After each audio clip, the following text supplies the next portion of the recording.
Martínez, ¿cómo estás? Bien, Jesús, ¿tú?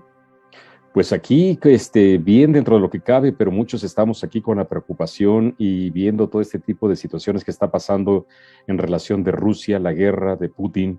Y nuestra audiencia nos ha pedido que continuemos con el tema que en un momento dado lo tocamos aquí y quieren saber especialmente en relación de la numerología, qué pudiera haber detrás de esos números, especialmente desde el momento de la invasión. ¿Qué nos podrías decir qué hay detrás? Y si se pudiera saber en un momento dado hasta dónde va a ser el alcance de esta guerra. Bueno, pues podemos empezar en un programa que hicimos hace aproximadamente 8 o 9 meses, que era Vladimir Putin. Hablamos un poco de su numerología, pero no nos extendimos muy fuerte en ese tema, hablamos más de su vida, de sus ideas.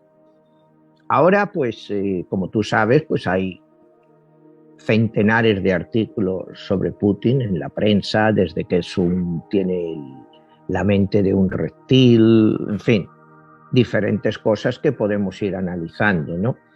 Pero primero vamos a empezar con su numerología, ¿no? Y veremos ahora a continuación algo muy curioso, que no estaba, por supuesto, en el programa que hicimos sobre él hace 7 o 8 meses. Empecemos. Primero, Vladimir Putin nace en San Petersburgo, cuando todavía se llamaba Leningrado, el 7 de octubre del año 1952. Cuando analizamos y sumamos todos los números, nos da que 1 más 7 más 1 más 9 más 5 más 2 suma 25 y nos da al final 2 más 5, 7. O sea, el número de nacimiento de Vladimir Putin es un número 7. Como dijimos en ese programa, pues el número 7 es un número, sobre todo en la numerología occidental, considerado como un número de muy buena suerte. Es un número de trabajo, pero de buena suerte. Y como veremos un poco ahora cuando ahondemos un poco más en la vida de Vladimir Putin, pues él es una persona que sí se puede considerar que ha tenido suerte. Pudiéramos decir que él ha estado en el lugar adecuado, en el momento adecuado. Lo que más me llama la atención ahora mismo de la numerología de Vladimir Putin es su numerología este año. Y recordemos a nuestros espectadores, para los que no estén tan familiarizados con la numerología, en numerología tú naces con un número. En este caso, octubre 7 de 1952, el presidente ruso Vladimir Putin nace con un número 7. Pero también tenemos que recordar a nuestros espectadores que tu numerología cambia año a año.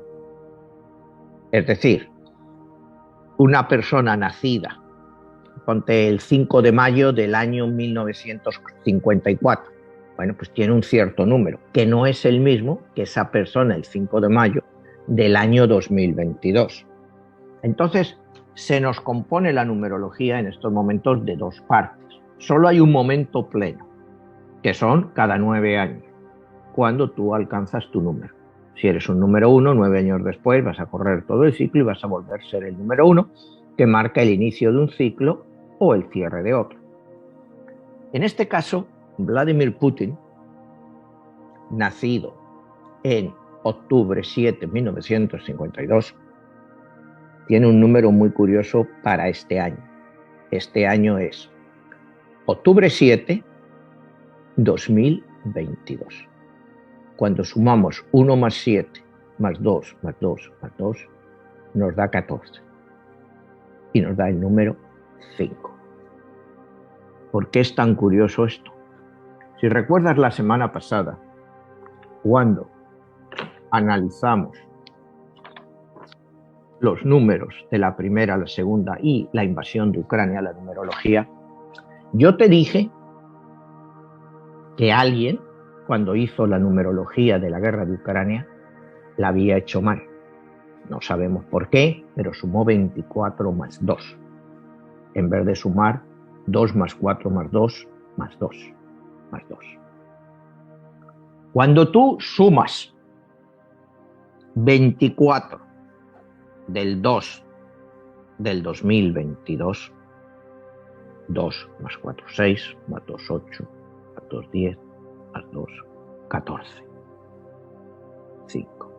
Nos da exactamente la misma numerología que tiene Vladimir Putin este año. Y la misma, no solo el número, sino la misma combinación numerológica, que es 14.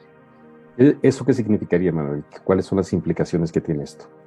Bueno, primero, es impresionante.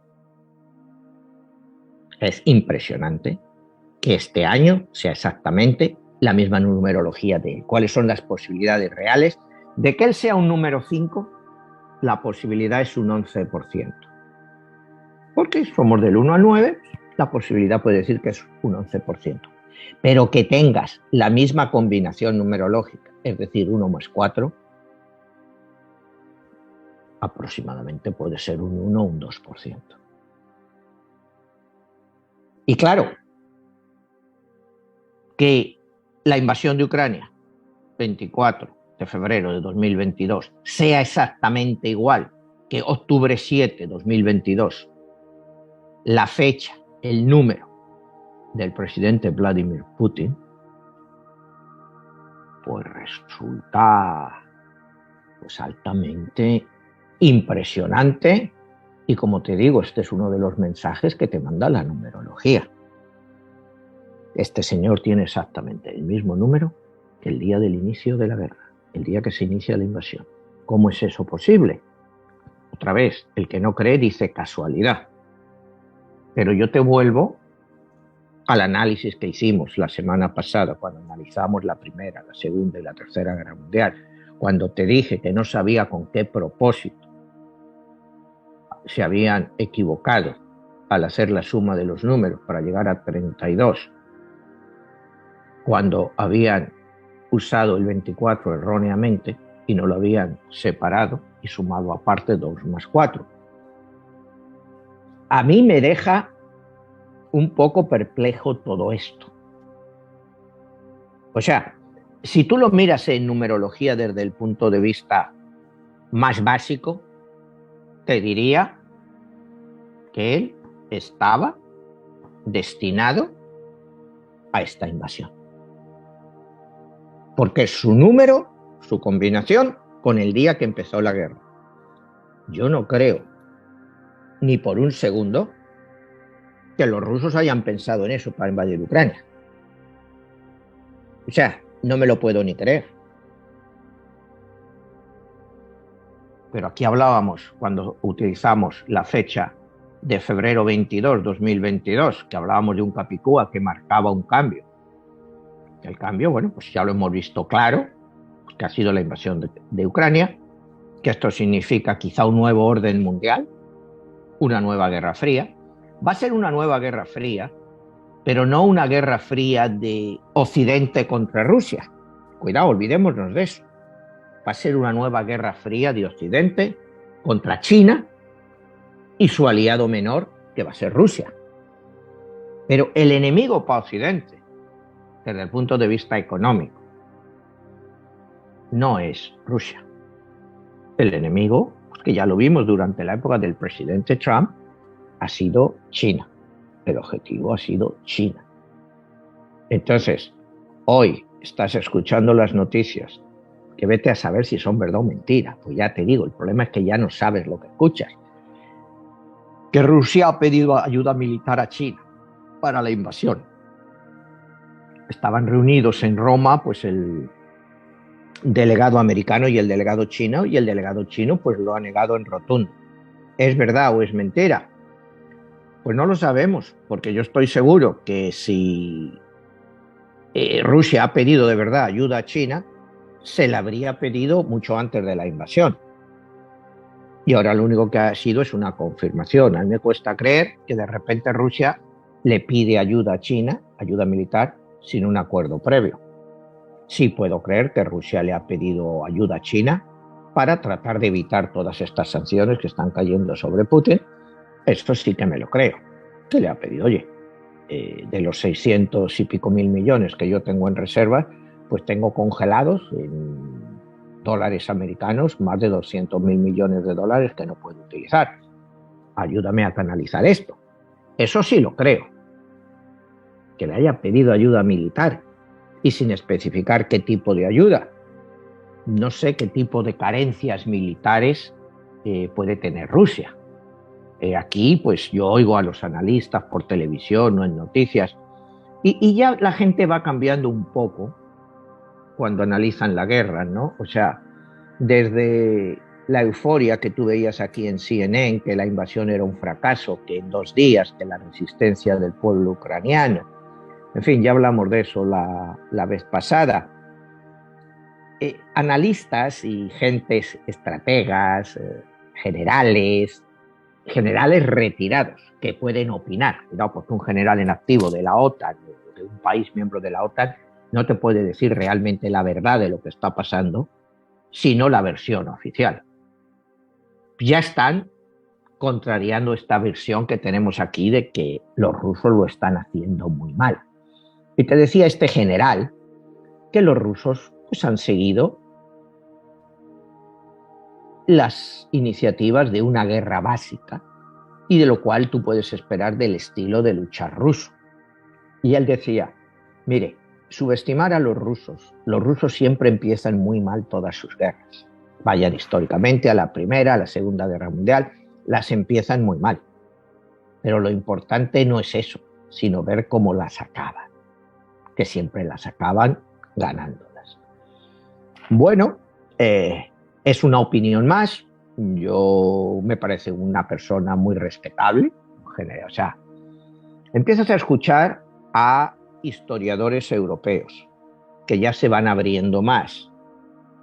No sé si hablamos el otro día de Anthony Weber, ¿no? Que decía que una gran parte de esta guerra pues hay que culpar a Occidente por todo el ninguneo que ha hecho de Rusia, pero que sin duda Putin pues, se está comportando como un auténtico monstruo.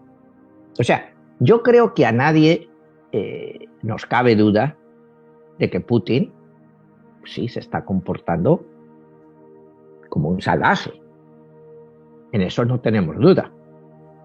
Lo que aquí tratamos de ver, y hemos hecho a través de numerología y algún programa con opiniones, es cuál es la solución de todo este problema.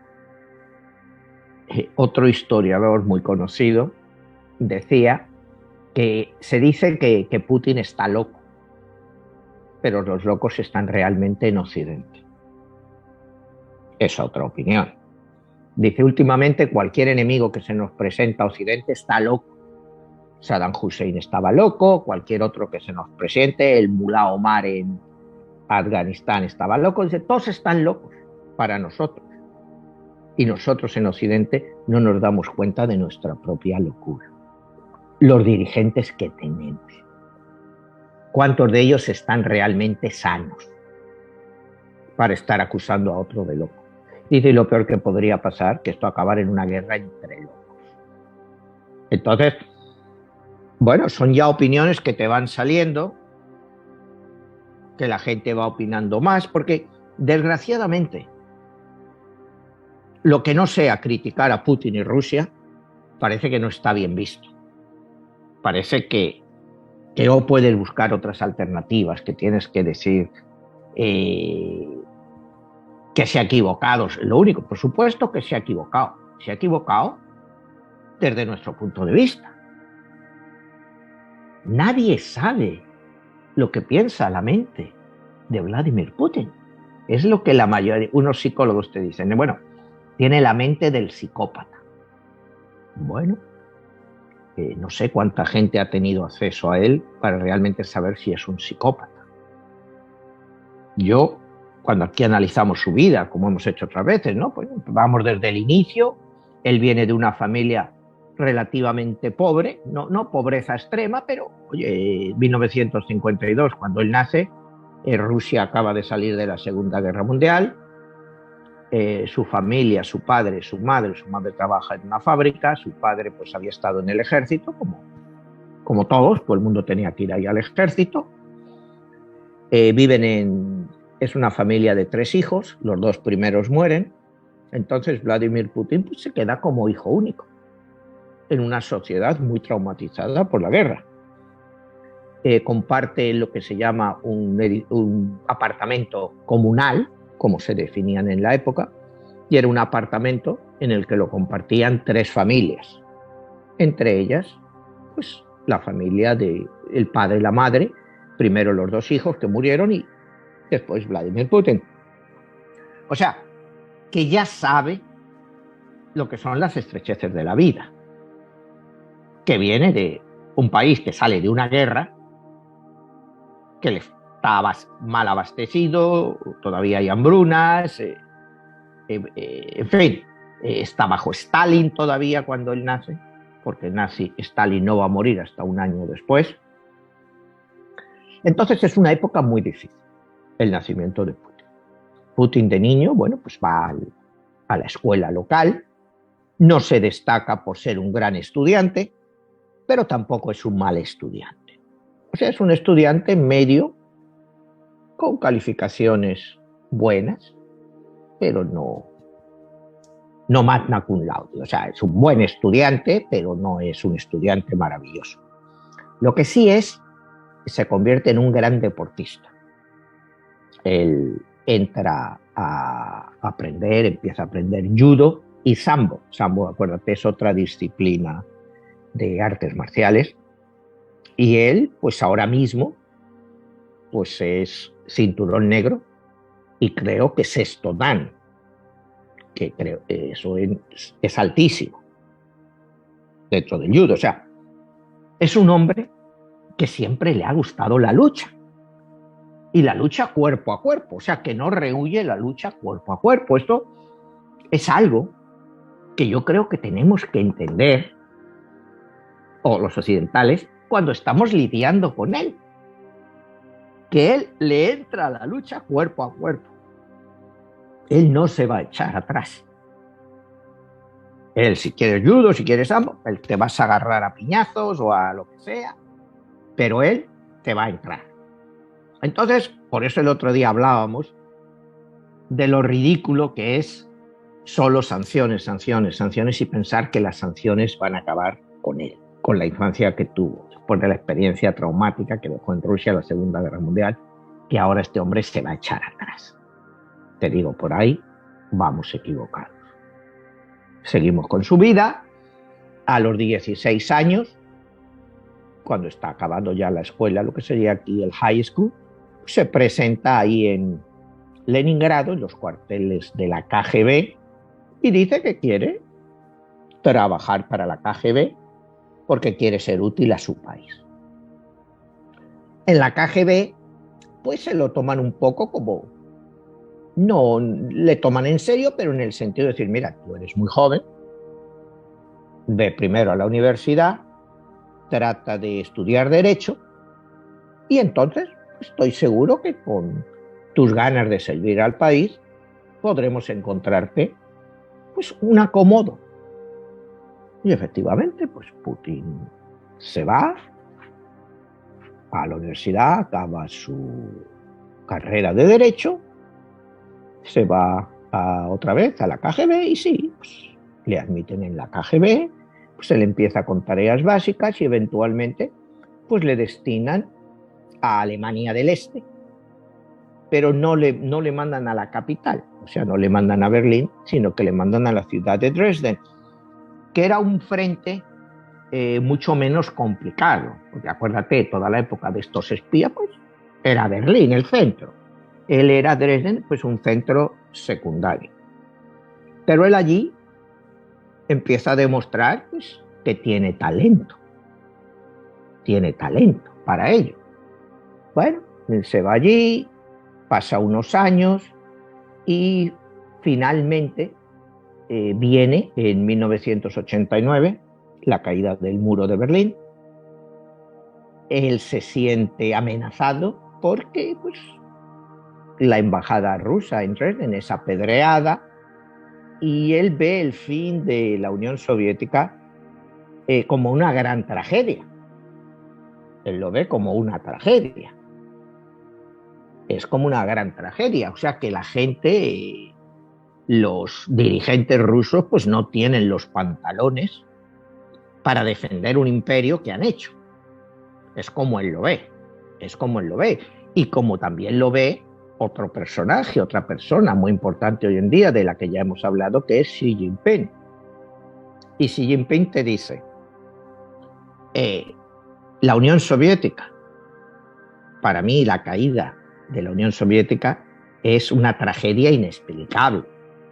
No puedo entender cómo un país comunista que tiene en porcentaje 10 veces más millones de militantes comunistas que los chinos han sido capaces de permitir eso. Es que no había gente con pantalones ahí para defender lo que habían hecho.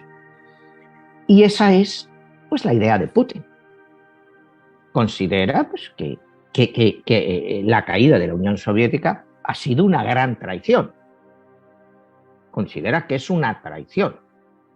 Y una traición, pues acuérdate que cuando aquí hablábamos de la Unión Soviética, Stalin es el secretario general del Partido Comunista que vino después de Lenin. Después de Stalin te vino, como ya hablamos, Nikita Khrushchev, que era ucraniano y fue el que cedió Crimea a Ucrania.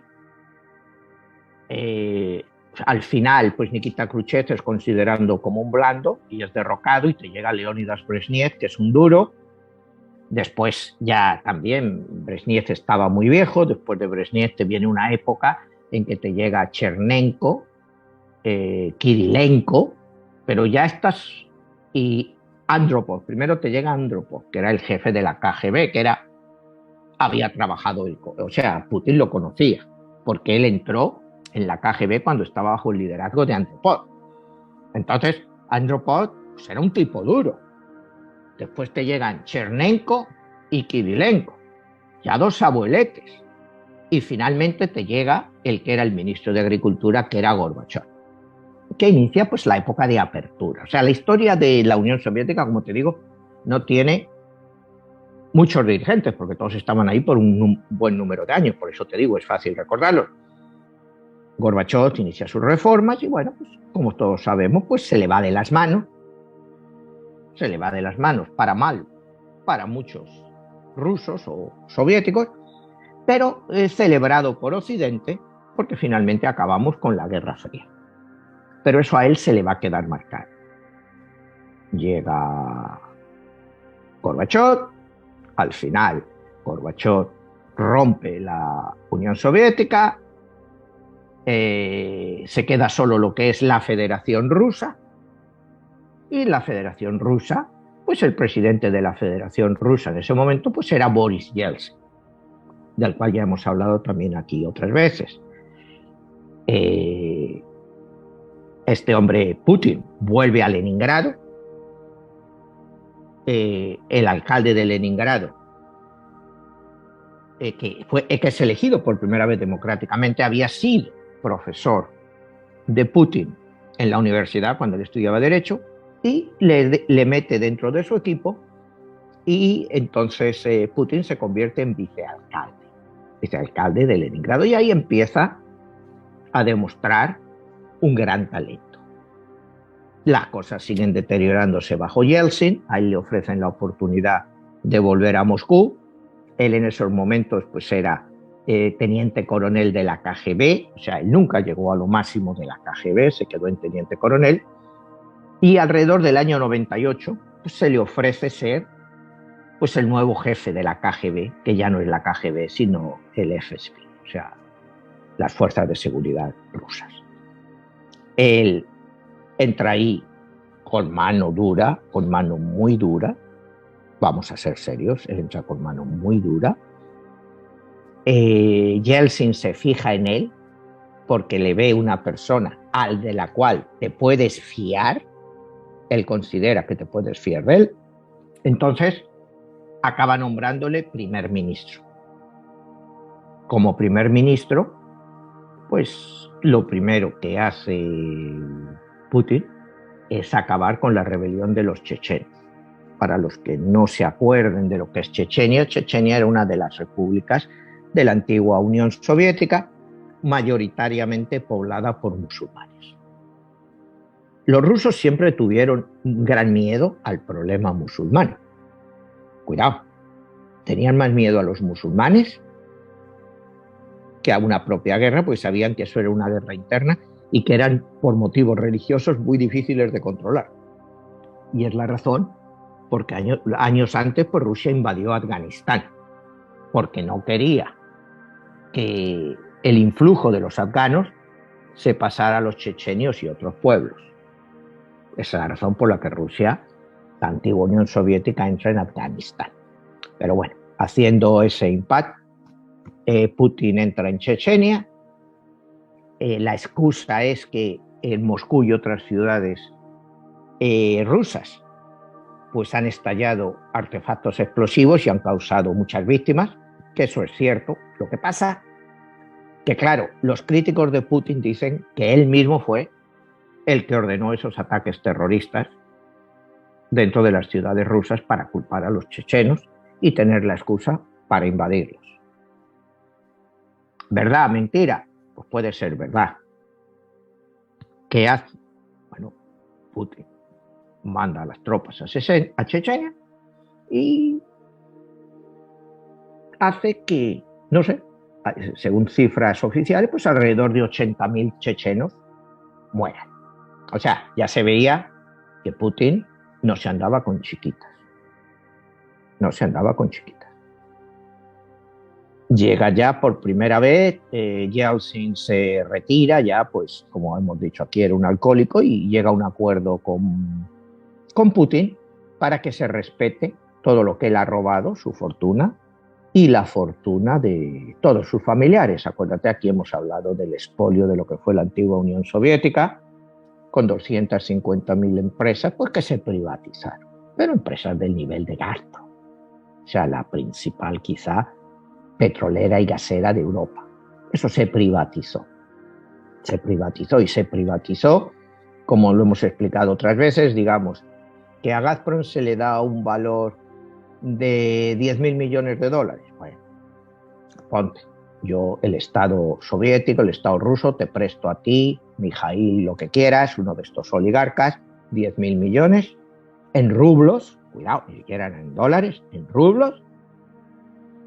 Tú eres el dueño, tú la sacas a bolsa. ¿Qué pasa? Que esa empresa que valía 10.000 millones, el momento en que la sacan a bolsa vale 100.000. Ese oligarca pues te volvía sus 10.000 millones, se quedaba con los otros 90.000 millones. O sea, esa es la forma en que se expolió a la antigua Unión Soviética. Y fue con la ayuda de asesores occidentales, sobre todo norteamericanos.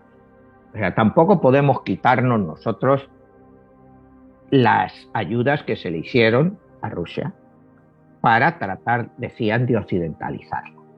Putin llega al poder, llega también a un acuerdo con los oligarcas, les dice, mira, hasta aquí habéis robado. A partir de ahora, aquí no se roba más. Y hay quien dice, bueno, porque te lo vas a robar tú. Bueno, pues Occidente dice que la fortuna de Putin es inmensa, de 100.000 millones de dólares. Es posible. Es posible. Hasta ahora pues no se le ha podido probar nada, no se le han podido probar cuentas en banco, no se le han podido probar ninguna cosa. Dicen que claro, que todas están en manos de esos oligarcas y testaferros, que es muy posible. Yo no estoy diciendo que eso no sea cierto, digo que es muy posible. Le están confiscando un yate que creo que tiene en Italia, uno de estos oligarcas, que vale 480 millones de dólares, que dicen que es de Putin. Bueno, ahora como Occidente pues está confiscando todo, pues todo lo que les están quitando a los oligarcas, pues dicen que es dinero de Putin. ¿Es verdad? ¿Es mentira? No sé. Yo no lo sé. O sea, lo que no puedo es creerme que todo sea de él. No sé si me entiendes. Entonces, ¿cuál es el poder de este hombre? ¿Qué hace que todos los oligarcas, que todo el dinero al final sea suyo? Me cuesta creerlo. Sí puedo entender que parte de ellos pues sean testaferros de él, pero hasta ahora pues no se ha probado en ningún sitio que él sea el beneficiario final de nada. Pero asumamos que sí, que lo ha robado. Punto. Lo ha robado. Para dejarlo ahí, si lo queremos ver así. Él llega a la presidencia en el año 2000. ¿Y qué pasa con Vladimir Putin? Que lo primero que hace es pedir la adhesión de Rusia a la OTAN. Cuidado, que parece que no queremos oír nuestra propia historia. Él pide la adhesión de Rusia a la OTAN. La OTAN le dice, bueno, no, es que tal, es que esa. Y él dice, no, pero la quiero en igualdad de condiciones. Yo no voy a estar bajo el mando de Estados Unidos cuando yo tengo el potencial nuclear como ellos. Yo quiero entrar en la OTAN en igualdad de condiciones. Y aquí viene un punto que yo quería hacer en este programa cuando hablamos de ucronías o lo que hubiera sido la historia. ¿Qué hubiera pasado si los líderes occidentales no hubieran sido tan burdos y tan vastos que trataron de hundir a Rusia si le hubieran abierto las puertas y le hubieran dejado entrar en la OTAN y en la Unión Europea? ¿Estaríamos ahora hablando de invasión de Ucrania? O sea, lo que quiero hacerte ver, Jesús, y a los que me están escuchando, es que Occidente ha cometido muchos errores. Muchos errores. Y lo que ahora escuchamos es que todo lo hemos hecho bien, cuando sabemos que no. Rusia pidió la adhesión. Se discutió, lo discutió con Clinton, y no. Bueno, pues fue no. Rusia estaba, cuando él llega al poder, pues con un 100% de inflación. La gente ganaba $150 al día. Y ahora con él, pues la gente está con un salario pues, que está como de $600 al día. Entonces, que en estos 22 años que lleva en el poder, y fíjate, ¿qué número? 22. Él ha iniciado la invasión de Ucrania a los 22 años de estar en el poder. Es lo que te hablábamos en nuestro libro 22, La Guerra de los Dioses. Otra vez el número 22. Cuando él decide la invasión de Ucrania. Y la decide, como decíamos antes, en un número 5 para él, viniendo de 14. Que como te digo, cuando el otro día comentábamos todos estos manuscritos sobre la Primera, Segunda Guerra Mundial y ahora esto, el número que estos señores habían hecho mal era este, el 14-5. Por eso te digo, cuando el otro día discutíamos aquí ese documento, cuando habían utilizado mal la numerología tradicional para hacer eso, había algo a mí que no me cuadraba. Algo que no me cuadraba. Y es, claro, es que cuando es 14 y es exactamente igual que el número de él este año, es todavía más impresionante, Jesús, créeme, porque y los otros números son impresionantes, pero este, y que por una razón u otra se tratara de omitir, porque manuscritos que vimos el otro día, el de España, el de Estados Unidos y el de Brasil, ¿por qué los tres van a estar mal? O sea, no lo acabo de entender. Y te digo, y no creo, porque la mayoría de la gente, como decíamos el otro día, ni cree en la numerología, ni cree en esto, ¿no? O sea, como decía, igual hay un 10% que creen o que les parece interesante. El resto de la gente, no cree en esto. O sea, no cree que la numerología te pueda dar la clave de algo. Y están perfectamente libres de creerlo. Pero yo lo único que te estoy diciendo aquí ahora, Jesús, es que el número de Putin este año es la misma combinación numerológica y el mismo número final de la guerra, de la invasión de Ucrania. Entonces, pues más o menos, pues ahí explica un poco lo que ha sido ya desde el año 98-2000, que él entra al poder, pues poco a poco va teniendo poderes cada día más absolutos, en el sentido de que él sí tiene elecciones, digamos, relativamente libres, se presentan candidatos de oposición, pero siempre gana él. Siempre gana él. ¿Es demócrata? ¿No es demócrata? Pues él sigue teniendo una gran popularidad en Rusia. Por lo menos la tenía hasta esta invasión. Yo no sé ahora cuál es su nivel de popularidad, porque si escuchas las noticias de aquí, el nivel de popularidad de él es cero ahora. Pero eso lo hemos oído de todas las personas con las que hemos entrado en guerra, hasta del Mullah Omar en Afganistán, que no tenía popularidad. O sea, es difícil de saber que la guerra esta Rusia va a serle muy costosa, al pueblo ruso muy costoso. Pues no hay duda. Pero entonces me voy a otro de los artículos, ¿no? El artículo dice, ¿es Putin irracional? Dice, ¿qué nos dice la estrategia de la teoría de nuclear como un potencial para subyugar a tus oponentes? Entonces te empiezan a analizar en este artículo y la supuesta irracionalidad de Putin, si es real o no es real. ¿Es Putin irracional? Pues para nosotros sí. Quizá en su mente no lo es.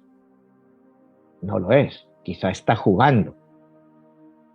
Pensar que Rusia, o que en este caso Putin, no sabía lo que se estaba jugando. Aquí escuchamos todas las noticias que ha calculado mal sus movimientos, que esperaban una guerra relámpago. Y eso lo decimos nosotros. ¿Qué sabemos lo que él estaba esperando de esta guerra?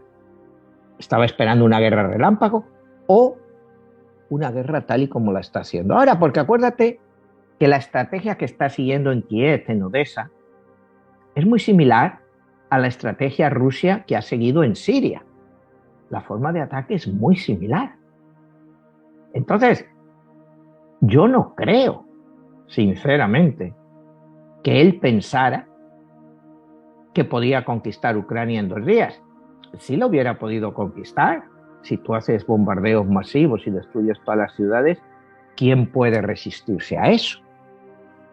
Entonces yo creo que detrás de él hay una persona maquiavélica, no hay duda, maquiavélica, pero extremadamente inteligente y que ha medido bien sus golpes.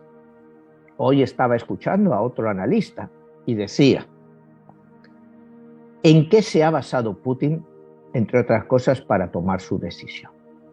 Dice, primero, él ha visto en Estados Unidos una gran debilidad. Dice, la salida de las tropas norteamericanas de Afganistán ha sido un enorme fiasco para todo el mundo occidental. Eso te demuestra debilidad. O sea, ahora volvemos atrás a eso de Afganistán y a todos nos recordaremos en agosto cómo salieron las tropas de allí y cómo pudieron salir, pues gente que había trabajado para ellas, colaboradores, que fue una evacuación pues realmente espantosa. O sea, ¿cómo puede un gobierno como el de Estados Unidos permitirse un desastre así? Si estos tratados de paz se había firmado 2 años antes con Donald Trump, porque Donald Trump ya lo dijo, se quería ir de Afganistán y habían firmado salida para el 31 de agosto del 2021. Si tú tienes esa fecha límite, pues no puedes empezar los preparativos para salir 6 meses antes. Oye, los italianos lo hicieron así, los italianos se largaron mucho antes de la fecha esta. ¿Por qué se esperó hasta el final? Y si no te quedó más remedio que esperar hasta el final, ¿por qué no alargaste la salida? 1 mes, 2 meses. Yo no creo que los talibanes se te hubieran echado encima más de lo que ya estaban por alargar la salida 1 o 2 meses. Al punto que voy es, los analistas, te decía que había visto un punto muy débil dentro de los Estados Unidos. Segundo error que te comentan, el hecho de decir ya desde el principio que ni Estados Unidos ni la OTAN van a intervenir. Cuidado, eso se dijo desde el principio, que no querían intervenir porque no querían tener un conflicto internacional. Según estos analistas, dice, tú no debes de decir nada. Esa es una prerrogativa que tú te guardas para usarla o no usarla. pero nunca digas ya que no vas a intervenir porque le estás dando todavía más bajas a este señor. Ahí lo dejo, pues, para que los que nos están viendo pues, puedan pensar si es válido o no es válido. Te digo, esto es un analista muy conocido. Y después el tercer punto que dicen es cuando hace una semana y pico Vladimir Putin dijo que había puesto a sus fuerzas nucleares en alerta. Dice, no ha habido ni una sola respuesta de Occidente sobre eso. Ni una sola respuesta. Dice, la respuesta de Occidente debía haber sido contundente. Muy bien, tú pones tus fuerzas militares en alerta, nosotros ponemos nuestras fuerzas nucleares en alerta y cuídate de hacer algo, porque si lo haces la respuesta nuestra va a ser brutal. Sin embargo, pues nadie, ni en la OTAN, ni en Estados Unidos, le ha dado respuesta. Le ponen más sanciones y más sanciones. Con esto de las sanciones, como hemos visto, como te decía, la reunión esta de los chinos hoy, los chinos van a ser los grandes beneficiados de todo esto. Porque Rusia, sí, eventualmente se va a alinear con China, pero no va a ser un partner de igual a igual. La economía china es 10 veces la economía rusa. Rusia tiene una economía bastante, siendo, desde el punto de vista económico, de país emergente. Es decir, se basa en la venta de petróleo, materias primas, es su principal fuente de ingresos. No tiene una economía diversificada. Es una economía bastante emergente. Entonces, todo el daño que le van a infligir con estas sanciones, pues lo va a tener que sufrir el pueblo ruso, que se va a acercar más a los chinos, sin lugar a duda. O sea, no les quisimos en la OTAN en el año 2000 y ahora los vamos a poner del lado chino. Con lo cual vamos a crear ya, pues, como se ha dicho, pues una nueva Guerra Fría y un poder grandísimo, que los occidentales no tenemos. Porque sí, los occidentales podemos controlar Europa, por supuesto Estados Unidos, pero ya Asia no. Asia poco a poco se va a quedar bajo el dominio y la influencia china. Va a ser muy difícil que Occidente pues pueda, en cierto modo, evitar que eso pase. Eso va a estar muy difícil. Entonces, pues, esto nos está llevando, como estábamos hablando hace un momento, pues hacia una nueva Guerra Fría, en el cual Rusia va a ser un protagonista, pero un protagonista menor. Ahora es un protagonista muy importante, porque son los que han iniciado las hostilidades contra Ucrania. Pero esto de Ucrania eventualmente pasará. O sea, eventualmente se sentarán, discutirán y, como decíamos el otro día, pues llegarán, aunque sea un mal acuerdo, pero se llegará a un acuerdo que evite una conflagración mundial. O sea, a mí no me cabe duda de que se acabará llegando. Claro, cuando tú estás tratando con personas irracionales, pero te hablo de irracionales en los dos bandos, tanto con la parte rusa como en la parte occidental, la posibilidad de que esto vaya a más, pues es real. Podría ir a más, no debería, pero cuando tú ves las informaciones que recibimos, no sé, a mí me da muy mala espina todo esto, aunque sigo creyendo que todo esto pues, eventualmente se arreglará quizá de mala manera, pero se arreglará. ¿Qué va a producir con todo esto? Como decíamos el otro día, pues va a ser un aumento muy significativo del gasto en armamento. El gasto en armamento pues se va a incrementar en todas las partes del mundo. Europa va a aumentar mucho sus gastos en armamento. Estados Unidos no sé si los aumentará más, posiblemente los pudiera aumentar. China los aumentará y Rusia los aumentará. Entonces vamos otra vez a una época, la época del miedo. Es lo que nos espera de todo esto, una nueva guerra fría. Y la guerra fría, pues que ha empezado, como decía Putin, pues por una guerra económica. Y cuando y nos avisa, dice, cuando una guerra económica empieza y se endurece, normalmente acaba en una guerra total. Son amenazas, son creíbles, no son creíbles. Bueno, yo sigo creyendo y basándome en los números, que los números nos dan una idea muy clara de hasta dónde puede llegar Putin durante este año, que es el número 5, el 1-4, y que además, como hacíamos el otro día, es el número americano, es el número de Estados Unidos, 4 de julio del 76, un número 5, y puede llevarnos a una confrontación que esperemos no sea militar, sino pues, a una nueva guerra fría. Eso creo que ya está ahí a la vuelta de la esquina. Vamos a vivir un nuevo orden mundial y bueno, pues tendremos que acostumbrarnos a él. Las economías occidentales tendrán que acostumbrarse a dedicarle más de su presupuesto en vez de educación, quizá armamento.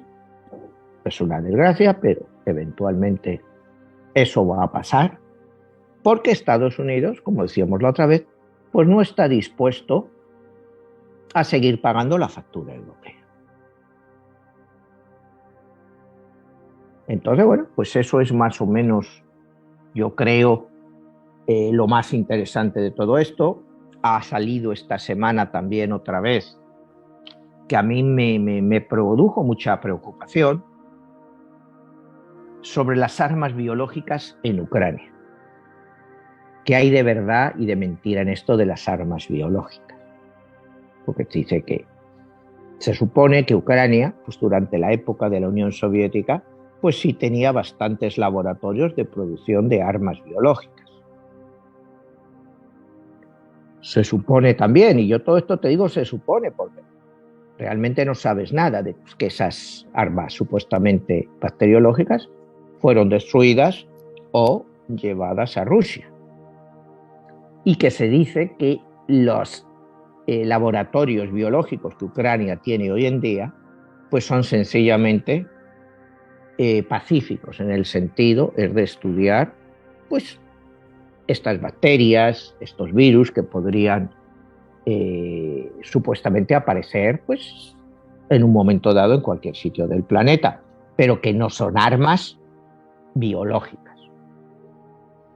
Te digo, esto ha sido polémica toda la semana anterior, muy fuerte en la cadena Fox, hablando de todo esto, y realmente pues no sabemos lo que hay de verdad o mentira en todo esto, como nos pasa la mayoría de las veces, que no sabemos si unas cosas que nos dicen son verdad o son mentiras, ¿no? Después se dice que Rusia está usando bombas termobáricas ahí en Ucrania. Las bombas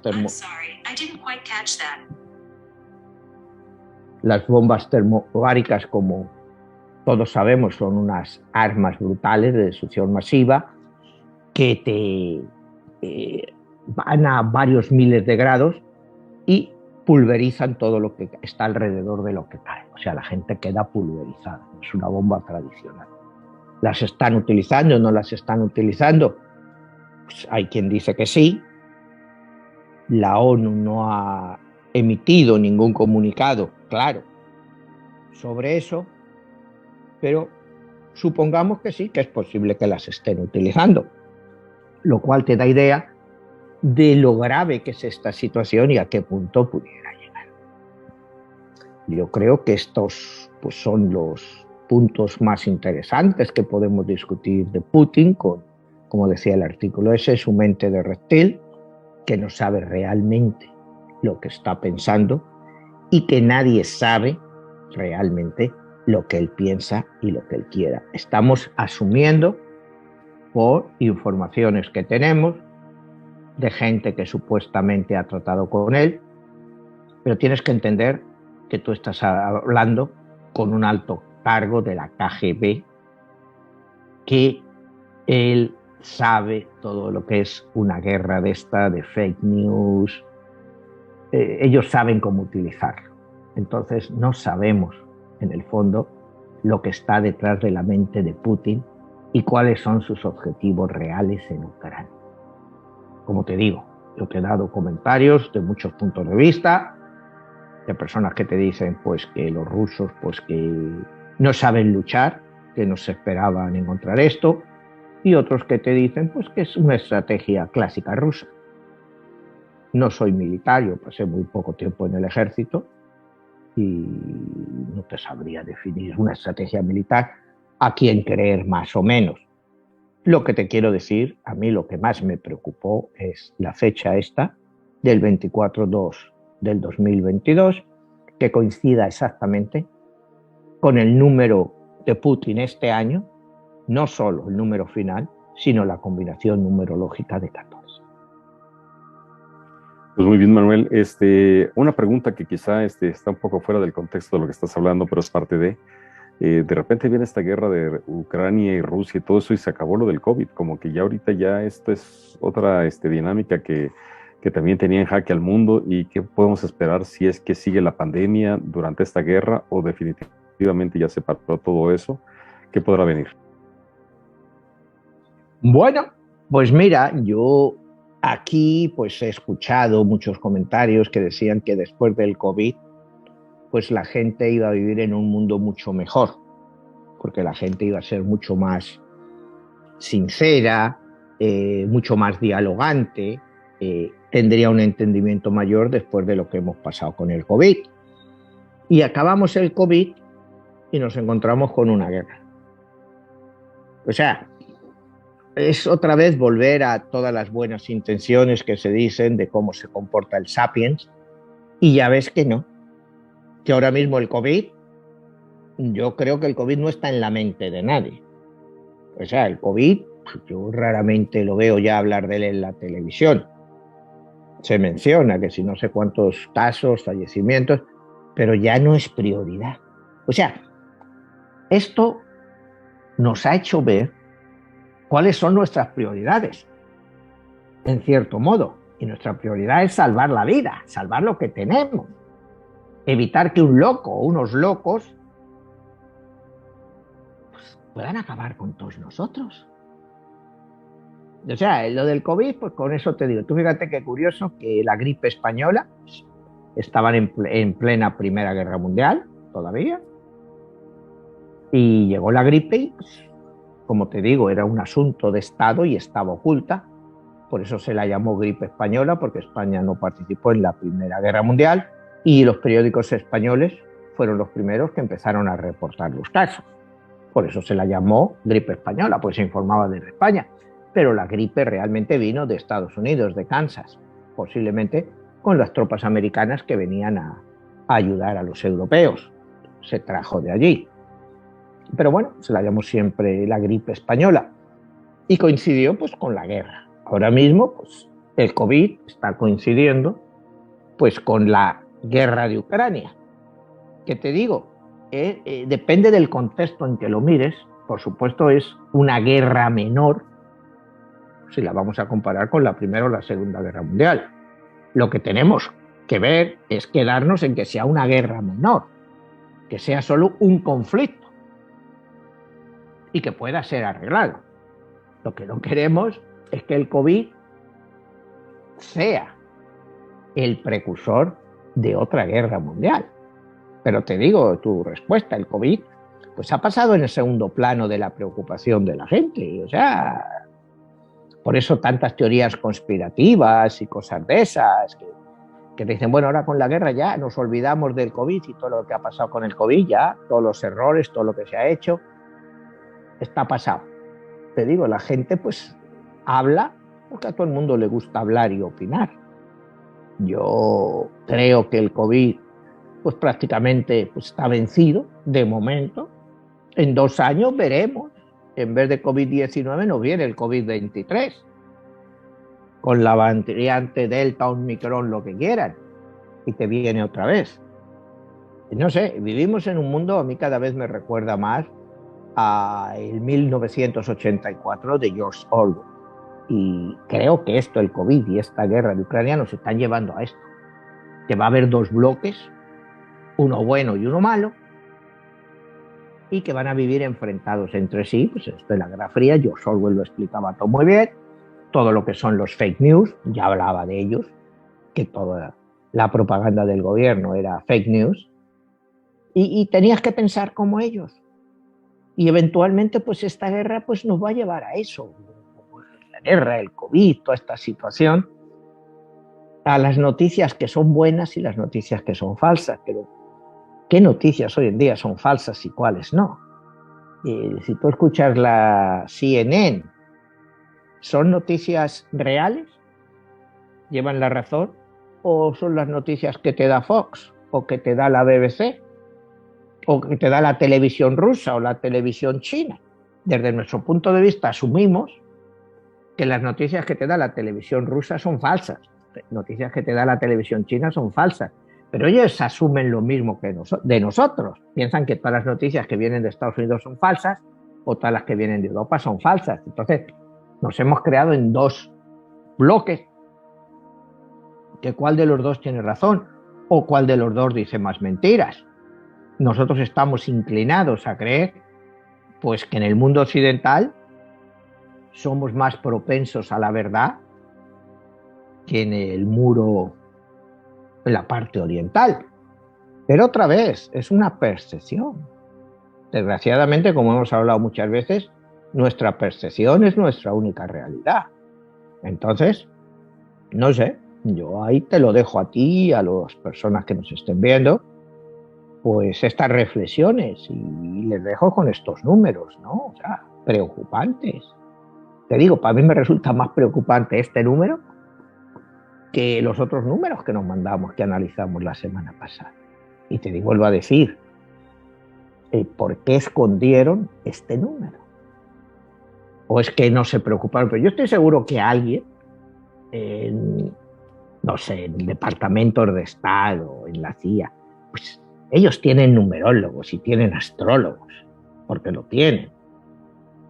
Y ellos analizan estas cosas, las posibilidades de que esto sea real o no. Puede ser que nos están mandando una desinformación para preocuparnos más o para hacernos sentir que necesitamos más la ayuda del Estado y que tenemos que creerlos a ciencia ciega. Pues no lo sé, Jesús. Nosotros vivimos en el mundo occidental, pues tenemos que estar con el mundo occidental, no nos queda otra, y esperar que nuestros gobernantes pues tengan el suficiente cerebro y la suficiente humildad para ayudarnos a salir de todo este rollo. Porque si nos dejamos llevar por los egos, a mí esto me recuerda más, o sea, el estilo de esta guerra, más a cómo empezó la Primera Guerra Mundial que cómo empezó la Segunda. Porque la Primera Guerra Mundial, con el asesinato de Sarajevo, ningún país quería la guerra. Ningún país quería la guerra. Pero vinieron los egos de los gobernantes de todos estos países que llevaron a Europa a una guerra que no querían, que no la querían. La Segunda Guerra Mundial, bueno, fue una guerra ya impuesta, porque Hitler impuso esa guerra, pero la Primera Guerra Mundial no. Y esto, otra vez, vamos al periodo de los 100 años, COVID, guerra, gripe española, está mucho más cerca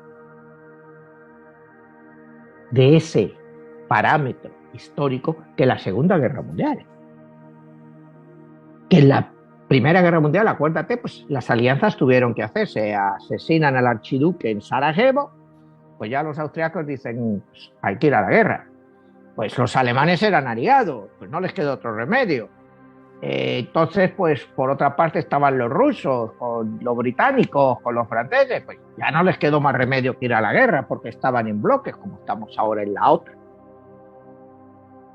Ya vas porque te llevan. Y quizás similitud histórica la veo mucho más parecido a la Primera Guerra Mundial que a la Segunda. Aunque también veo paralelismos con la Segunda Guerra Mundial, como te decía el otro día, pues porque Alemania en el Tratado de Versalles la pone en unas condiciones leoninas y eso hace pues que Hitler llegue al poder y que diga esto se ha acabado. En este caso, cuando hablábamos de la humillación que le habían dado a Rusia por casi 20 y tantos, 30 años, pues ha llevado a que este señor Vladimir Putin diga, pues hasta aquí ha acabado la humillación de Rusia. Está acertado, está equivocado. Pues para nosotros los occidentales está equivocado. Para él en su mente, si alguien realmente pues sigue tratando de entrañarla y puede dar una respuesta, pues no lo sabemos. No lo sabemos, Jesús. Entonces, pues de momento, no sé, eso es lo que hay y lo que tenía que decir en este programa. Pues muy bien, Manuel, ahí queda la reflexión interesante a nivel histórico y que tiene que ver la numerología con esto que estamos viviendo. Y bueno, pues no queda más que invitar a nuestra audiencia que le ponga like, que lo comparta y que nos dejen sus comentarios. Y bueno, pues nuevamente te pregunto acerca de los audiolibros y de dónde se pueden conseguir todas las demás publicaciones que tienes. Bueno, pues como te decía, pues todos los se pueden conseguir en Amazon, tanto en audiolibro, en inglés, en español, libro normal o ebook. Y ya finalmente, pues decirles a nuestros espectadores que vamos a hacer un parón temporal del programa y que próximamente pues volveremos a estar en antena.